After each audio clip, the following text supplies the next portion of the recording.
Diagramas de fase ou diagrama de equilíbrio. O que são?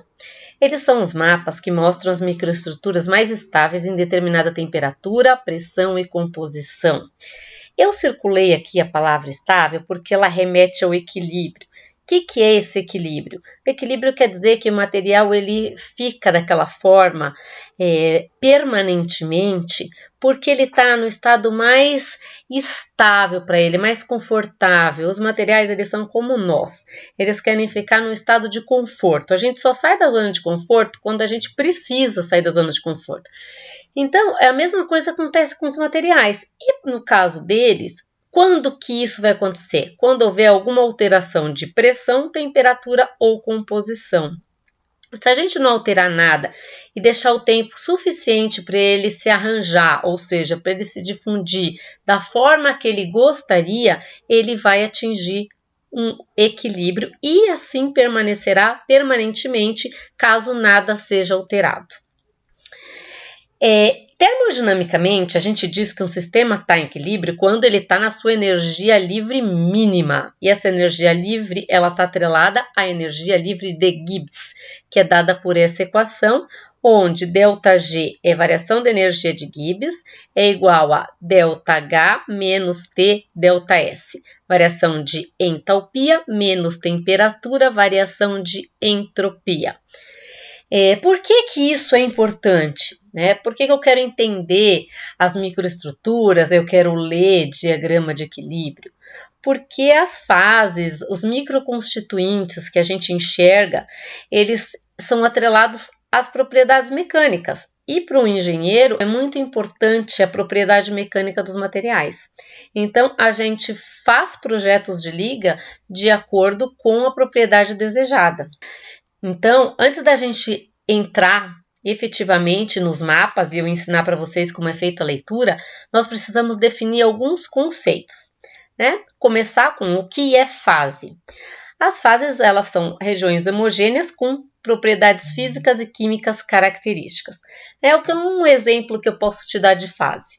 A água e o gelo, eles têm a mesma composição química, só que eles têm fases diferentes. Aqui nessa primeira ilustração, a gente enxerga a água como um líquido, é uma fase que é diferente do H2O como um gelo, que é um sólido cristalino de estrutura hexagonal.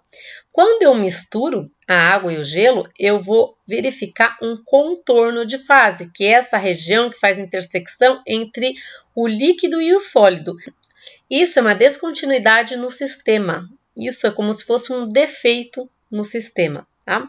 Mas a gente tem aqui nessa ilustração duas fases distintas com a mesma composição química. Então, vamos começar a falar dos diagramas unários. Perceba que daqui para frente, o diagrama de fase, eles nunca vão ter eixo de tempo. Nunca. Porque, como eu falei para vocês, o material precisa do tempo que ele quiser para entrar no equilíbrio. Então, a gente vai deixar ele difundir da maneira que for mais confortável e que ele atinja o equilíbrio. Então, quando a gente tem um diagrama unário, ele quer dizer que eu só tenho um componente. O que é o componente? São elementos químicos ou compostos que constituem este material. Então, aqui nesse caso, eu tenho um diagrama da água, certo? Aí eu vou ter, variando a minha pressão e a minha temperatura, como é um diagrama unário, eu não coloquei o eixo de composição, porque é uma única composição. A gente pode encontrar aqui 3 fases distintas, que é a fase sólida, líquida e a fase de vapor. Então, você vai alterando a pressão e a temperatura e vai dando as coordenadas e olhando em cada um desses pontos quais são as fases presentes. Por exemplo, no ponto A, eu tenho 2 fases coexistindo, que é o líquido e o vapor. Eu posso ter em toda essa linha aqui 2 fases coexistindo, líquido e vapor ao mesmo tempo. Imediatamente aqui para esse campo aqui, eu só vou ter o líquido. Imediatamente aqui assim acima dessa linha, eu só vou ter o líquido. Imediatamente abaixo dessa linha, eu só vou ter o vapor. No ponto C, e somente para essa pressão e temperatura, eu tenho coexistindo 3 fases, gelo e líquido e vapor. Como eu não tenho nenhum grau de liberdade de variar nem temperatura e nem pressão, esse meu ponto C, ele é dito invariante. Eu não posso variar nada para que eu tenha 3 fases em equilíbrio. Isso só acontece nesse ponto invariante. Diferente do A, em que eu disse para vocês que eu posso ter outras combinações de pressão e temperatura em que eu tenha líquido e vapor coexistindo. No ponto B, também eu posso ter várias combinações de pressão e temperatura de maneira que eu tenha só o vapor. Então, ponto B, se eu der uma temperatura tal aqui e uma pressão, eu encontro o ponto B em que eu vou encontrar somente a fase de vapor. Vamos falar um pouco de solubilidade antes de eu entrar em diagramas com mais de um componente. Porque quando a gente fala de liga metálica, eu misturo elementos ou compostos para formar a minha liga. Como que isso é feito? Em geral, nós pegamos compostos ou elementos químicos, neste caso aqui eu estou fazendo uma representação hipotética com A e com B, né? Essas bolinhas são os átomos, né? Então eu tenho átomos do elemento A e átomos do elemento B. Eu pego uma certa quantidade desses elementos e derreto de acordo com a composição química da liga que eu desejar. Se eu derretir uma quantidade de A e uma quantidade de B, e esses átomos eles estão relativamente parecidos, e eu vou falar para vocês o que é parecidos através da regra de Helm-Rotary, que ele fala em relação a tamanho atômico, eletronegatividade, estrutura cristalina, valência. Se eles forem parecidos, eu posso ter uma solubilidade, nesse caso de B em A, porque B é o elemento em menor quantidade, e a liga seria uma liga A, que é composta de A e B, só que é predominantemente composta por A e que está dissolvendo B. Então, nesse caso, eu enxergaria uma única fase. É a mesma coisa, fazer uma analogia, né, com água com açúcar. Se eu pegar um copo com água e colocar pouco açúcar, e mexer isso, eu vou enxergar uma única fase. Eu tenho uma solução nesse caso aqui. Eu tenho uma solução de açúcar em água. E nesse caso, eu tenho uma solução sólida de B em A. Então, eu posso ter soluções no estado sólido também, dependendo da compatibilidade atômica ou desses compostos que está formando a minha liga. Porém, se eu começar a adicionar muito açúcar na minha água, eu vou notar uma precipitação rica em açúcar na parte de baixo do meu copo. Essa precipitação, ela tem água e tem açúcar. Só que ela é mais rica em açúcar do que água. E eu continuo mantendo o meu xarope de água com açúcar também, que também tem água e tem açúcar, porém ele tem mais água. Então, nesse caso aqui, eu vejo duas fases, uma mais rica em açúcar, outra mais rica em água, e as duas contêm água com açúcar.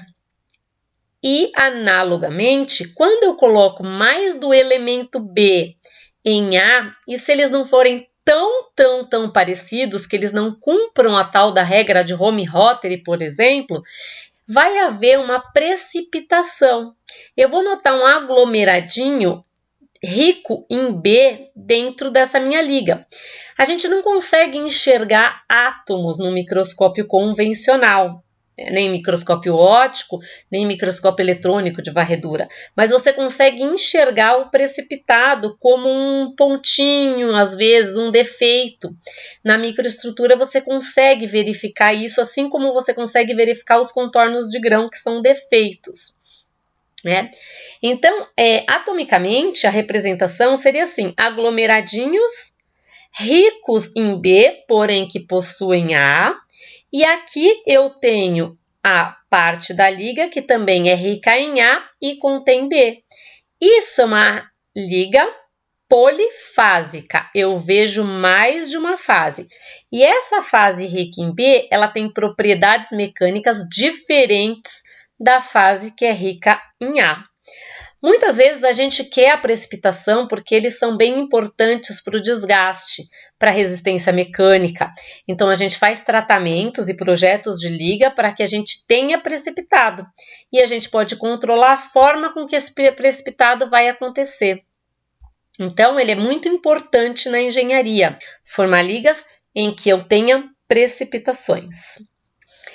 Lembrando aqui para vocês que a solubilidade ela aumenta com a temperatura. E a gente vai verificar isso quando eu mostrar para vocês os diagramas com mais de um elemento. Aqui a gente vai trabalhar com diagramas de 2 elementos ou 2 compostos, porque é mais complexo a representação de diagramas ternários, quaternários. Então nós vamos começar com os diagramas binários. Nós vimos o unário e nós vamos falar dos diagramas binários. Guardem essa informação porque isso também ocorre com a água com açúcar. Se vocês pegarem um copo, colocarem o açúcar e aquecerem, vocês vão verificar que o açúcar fica dissolvido na água. Porém, quando isso sofre o resfriamento, volta a ocorrer a precipitação. Vamos começar a falar de diagramas compostos por 2 elementos químicos, que por acaso aqui também eles estão hipotéticos, né? Eu coloquei A e B, mas pode ser qualquer elemento da tabela periódica. E a gente vai começar com um diagrama mais simples, que são os diagramas isomorfos. Vejam que eu continuo mantendo eixos sem tempo, porque como eu disse e ressalto, é diagrama de equilíbrio, certo? Então não considera o tempo, é o tempo que o material quiser para se transformar na maneira que ele fique mais confortável, ou seja, que ele atinja o equilíbrio. A gente vai manter a pressão constante, 1 atm, e nós vamos variar a temperatura e a composição química agora. Então, esse eixo aqui, horizontal, ele se refere à composição química de A e B, porém a leitura a gente sempre vai fazer por uma convenção em relação ao elemento da direita, em relação a B nesse caso. Não pode trocar, porque senão depois a gente vai ver que as informações que vão ser extraídas desse diagrama, elas saem erradas se a gente troca. Então, essa linha horizontal aqui da composição quer dizer que no canto esquerdo, onde eu tenho A, eu tenho 0% de B e 100% de A. À medida que eu ando aqui para a direita, eu vou aumentando a composição do elemento B e reduzindo a composição do elemento A, até que eu chego aqui, nessa outra extremidade da direita, onde eu vou ter 100% do elemento B. Então, aqui na esquerda, 100% de A. Na direita, 100% de B. E nessa parte intermediária, a composição varia, ok? No eixo A, eu consigo extrair a temperatura de fusão, né? O TF é a temperatura de fusão de A, que para elementos ou compostos puros, ela é a mesma de solidificação. Isso só acontece para elementos puros. Na prática é muito difícil termos, né, compostos 100% puros. Sempre tem algum grauzinho de impureza. Porém, na teoria a gente vai considerar que A é 100% A. Então, imediatamente acima desse TFA, eu vou ter 100% A líquido. Imediatamente abaixo desse TFA, eu vou ter A sólido. E também acontece isso com o B. TFB, temperatura de fusão de B, imediatamente acima desse ponto eu tenho B líquido, imediatamente abaixo eu tenho B sólido. Em todos os diagramas a gente vai encontrar uma linha líquidos, onde acima dela tudo é líquido. Então, acima dessa linha, tudo vai ser líquido. E a gente vai encontrar uma linha sólidos, em que abaixo dela tudo é sólido. Aqui os sólidos. Os sólidos a gente costuma representar por letras gregas, né? Aqui está um S, mas vocês vão ver que ele vai ser representado em vários diagramas da literatura por letras gregas. E a gente, como nesse intervalo a gente tem composições de mistura de A e B, e A e B juntos não constituem mais um composto puro, nós não vamos ter mais uma única temperatura de fusão que é igual de solidificação, e sim um intervalo de temperaturas de solidificação que a gente pode observar dentro desse campo aqui. Ok? Então, para que a gente tenha um diagrama que eu falei para vocês no início, que é o diagrama isomorfo, o que quer dizer diagrama isomorfo? Quer dizer que eu tenho solubilidade total entre A e B. Não importa a quantidade que eu colocar desses compostos. Nós vamos ter uma aula só de diagramas isomorfos, para entender direitinho como isso acontece. Mas dá para adiantar que os átomos A e B, eles são tão parecidos, que eu costumo chamá-los de gêmeos. Para que eles sejam tão parecidos e tenham solubilidade total, pelo menos a regra de Helmholtz tem que ser cumprida. Ou seja, o tamanho atômico entre eles não pode diferir de 15%. Eles têm que possuir a mesma estrutura cristalina, a mesma valência e eletronegatividade similar.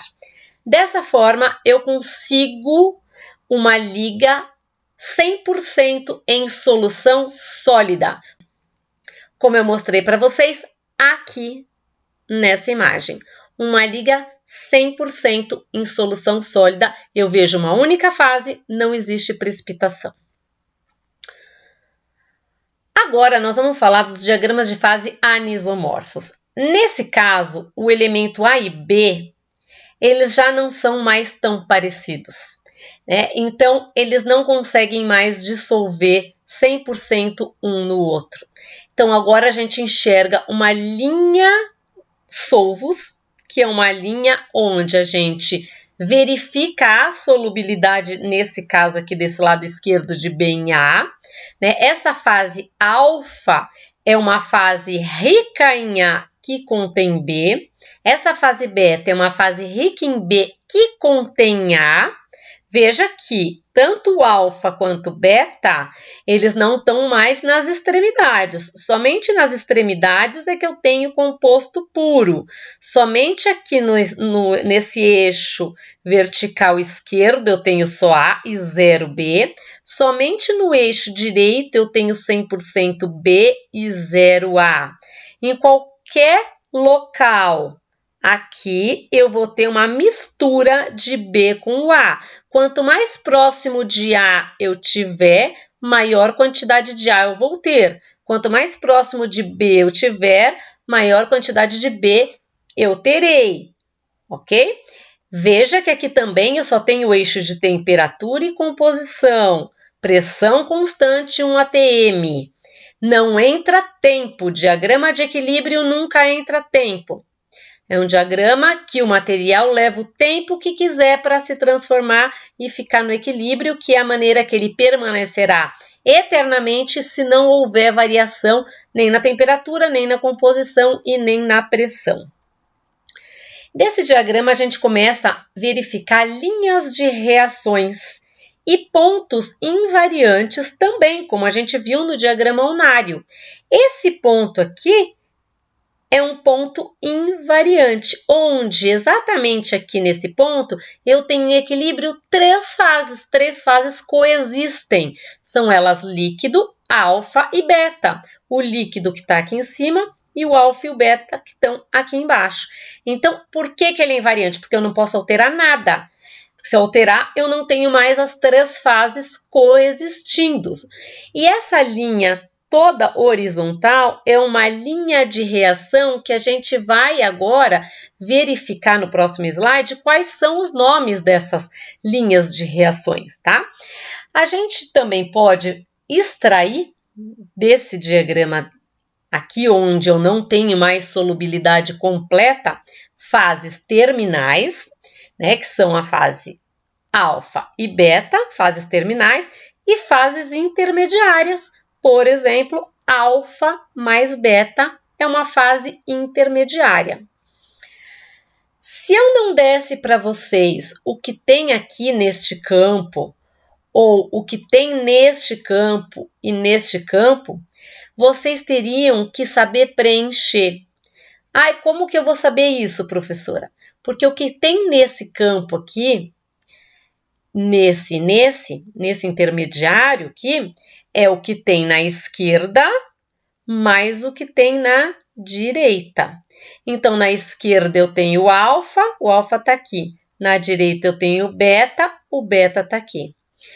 E aqui, da mesma forma, o que tem na esquerda tem o alfa, o que tem na direita tem o líquido. Então, alfa mais líquido. E aqui também, tem na esquerda o líquido, tem na direita o beta, beta mais líquido.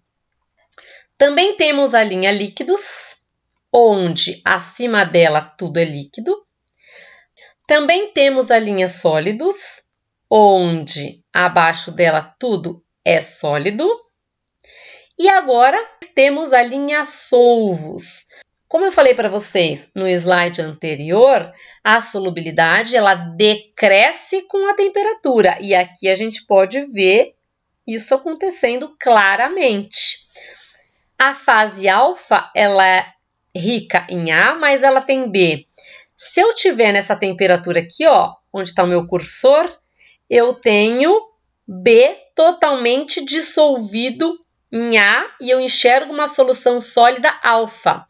Porém, se eu mantiver essa composição e baixar a temperatura aqui, ó, veja que aqui onde está o meu cursor, eu tenho B e tenho A.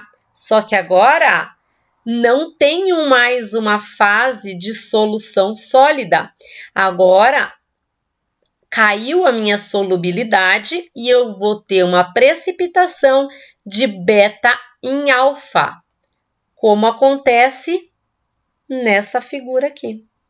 É como se isso aqui fosse um precipitado de beta em alfa. Tanto alfa quanto beta tem A e B. O B esse amarelinho, o A é o azul. B o amarelinho, o A o azul. Isso é a fase alfa, isso é a fase beta. Eu enxergo duas coisas ao microscópio. Então, vamos ver agora as reações onde eu contém aqueles pontos invariantes que eu falei para vocês, aqueles pontos onde eu tenho 3 fases em equilíbrio. Para a gente localizar esses pontos, a gente sempre procura uma horizontal nos diagramas. Até então, eu mostrei 2 diagramas bem simples para vocês, mas daqui por diante a gente vai começar a mostrar os diagramas mais complexos. Então, vocês olhem todas as horizontais que tiverem nesses diagramas. Em geral, vai ter uma coisa assim parecida com um triângulo de cabeça para cima ou de cabeça para baixo. Então, localizou a horizontal, localizou esse triângulo, entre aspas, vocês verifiquem o pontinho central, né? Tem o ponto à esquerda, o ponto à direita, e vocês vão localizar esse triângulo aqui entre esses dois. Aqui no meio, eu vou ter coexistindo 3 fases. Nesse caso, que eu tenho a reação eutética, tem coexistindo o líquido mais o sólido 1 mais o sólido 2. Somente neste pontinho coexistem 3 fases. Por que invariante? Porque eu não posso variar nada, nem composição, nem pressão, nem temperatura. Então, se eu não variar nada, eu vou ter nesse ponto 3 fases coexistindo. E ele chama equilíbrio invariante, e nesse caso, um líquido se transformando em um sólido 1 mais sólido 2 é dado o nome de reação eutética. A reação eutética ela acontece em toda essa linha, porém a composição, o ponto eutético só acontece, o ponto invariante, somente neste local aqui, tá? E de forma análoga, a gente vai procurando essa linha horizontal no diagrama e a gente vai encontrando outras reações, mas sempre numa linha horizontal eu vou detectar ali uma transformação. Nesse caso é o tetóide, onde eu tenho um sólido 1 se transformando em sólido 2 mais sólido 3. São sólidos distintos, onde neste ponto, exatamente somente neste ponto, eu tenho 3 fases em equilíbrio. Tem vários nomes, vejam que tem vários nomes. Os mais comuns que pertencem aos ácidos e ferrofundidos é eutético e eutetóide. Esses eu acho que vocês têm que saber de cor, né? Os outros, não. Os outros eu costumo fornecer uma colinha quando eu peço para vocês identificarem. Mas esses dois, não. Esses dois vocês têm que saber, ok? Então, vamos lá para uma reação monotética. Também a gente localiza horizontal. A reação monotética, onde eu tenho um líquido 1 se transformando em um sólido mais um líquido 2. E na peritética, um líquido mais um sólido 1, ele vai se transformar no resfriamento em um sólido 2. Peritetóide, sólido 1 mais sólido 2, se transformando em um sólido 3. E na sintética, um líquido 1 mais líquido 2, se transformando em um sólido. Então, esses são os nomes que vocês podem, ou reações que vocês podem encontrar nos diagramas de fase mais complexos. Nós vamos ver alguns exemplos. Então, aqui está um diagrama de chumbo rubídio, em que a gente verifica várias linhas horizontais. E aqui surge uma informação nova, nesse verdinho aqui que está circulado, em que a gente vai encontrar uma fase de transformação congruente. O que é uma fase de transformação congruente? É quando eu tenho um líquido e ele está solidificando e mantendo a mesma composição que esse líquido. Isso a gente chama de transformação congruente. Ele não é um ponto invariante, eu não tenho em equilíbrio 3 fases. Ele está transformando um líquido em um sólido com a mesma composição. Aqui, propositalmente, eu não coloquei as coisas que tinham dentro dos campos, porque como eu falei para vocês ali nos outros slides anteriores, o que eu tenho dentro desse campo? O que eu tenho na esquerda mais o que eu tenho na direita. Essas linhas verticais aqui são fases intermetálicas. Compostos intermetálicos é quando eu tenho a mistura de 2 metais. Eu posso ter compostos intermetálicos estequiométricos, como é esse caso. Então, nessa linha aqui eu vou ter 3 chumbos para um rubídio. Então, ele aparece como uma linha no meu diagrama, né? E eu posso ter intermetálicos que não sejam estequiométricos. E aí ele não vai aparecer como uma linha, ele vai aparecer como um campo. E dentro desses campos aqui, nesse caso aqui, por exemplo, eu vou ter na esquerda o líquido, ó. Esse líquido vem por tudo isso aqui, ó. Tudo isso aqui é o líquido. Eu vou ter um líquido e mais o quê? Mais esse composto Pb3Rb. Dentro deste aqui, ó, eu tenho que ter na esquerda Pb3Rb mais o que eu tenho na direita, Pb2Rb.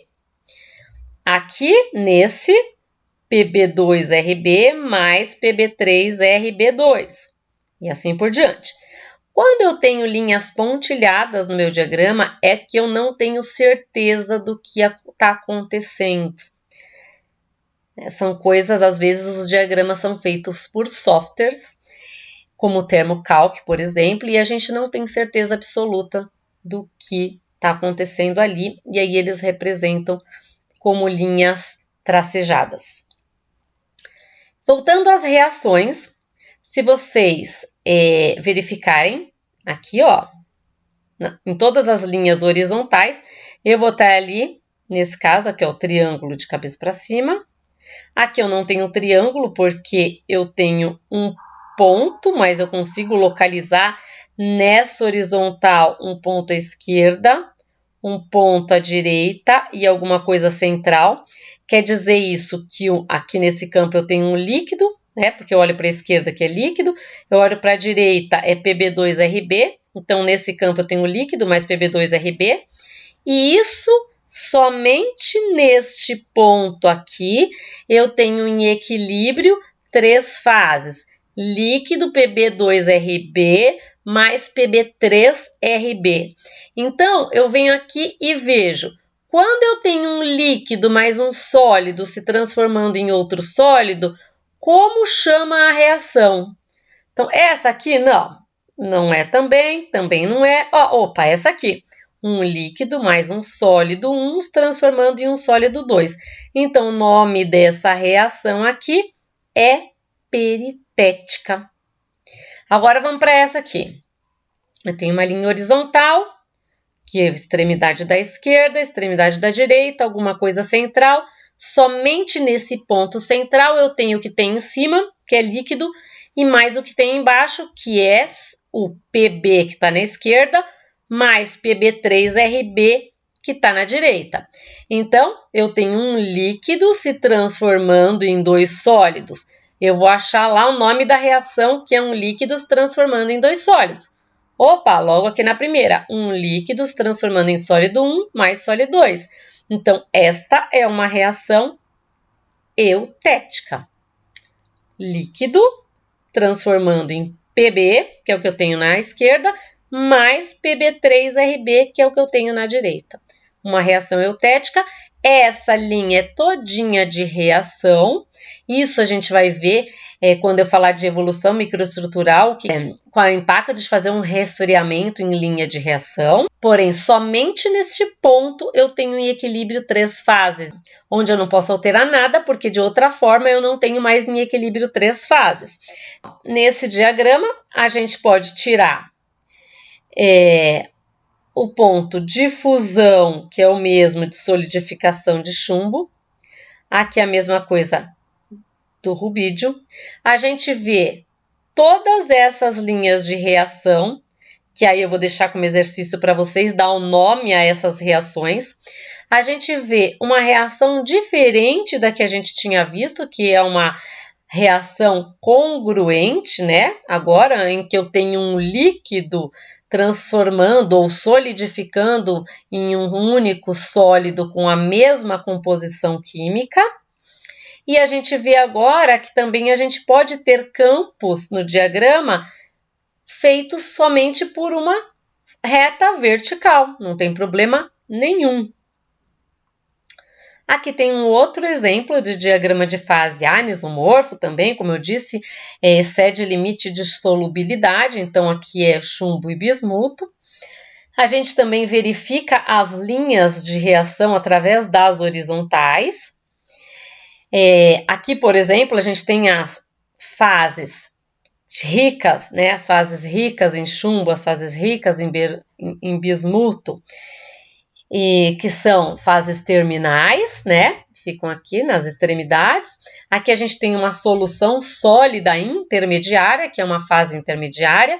Novamente, eu não coloquei quais são as fases que compõem os campos, porque eu quero que vocês aprendam a fazer isso, se não for dado. Então, sempre que tiver assim, eu vou colocar o que tem na esquerda mais o que tem na direita. Então, nesse caso, chumbo mais líquido. Aqui, líquido mais bismuto. Aqui, o epsilon mais o líquido. Enfim, vocês vão fazendo esse exercício. Localizem as horizontais e vejam as reações que acontecem, tá? Vamos nessa aqui. Aqui, neste ponto invariante, eu tenho coexistindo 3 fases. Quais? Olho para cima, líquido. Olho para baixo. Opa, epsilon, que é o que está na esquerda, mais o bismuto, que é o que está na direita. Então, o líquido transformando ou solidificando em 2 sólidos distintos. Como chama? Eutética. Aqui nessa extremidade esquerda eu tenho a temperatura de fusão dos elementos puros, que no caso é chumbo. Na direita, a temperatura de fusão do bismuto. A gente não tem reação congruente nesse caso, tá? Então, veja que agora eu tenho uma mistura de chumbo e de bismuto em solução sólida, que eu dou o nome de epsilon, que é uma solução sólida, que a gente pode dar um nome de uma letra grega, como eu tinha dito para vocês, comumente eles colocam letras gregas para identificar soluções sólidas, às vezes não, nesse caso anterior aqui não colocou uma letra grega, ele colocou PB3RB, que ele quer mostrar a estequiometria ali do seu composto, da sua fase. Então, com isso a gente termina a aula de diagramas de fase e conceitos gerais. E se você gostou da aula, se inscreve no canal, ativa o sininho e deixa o like aí no canal.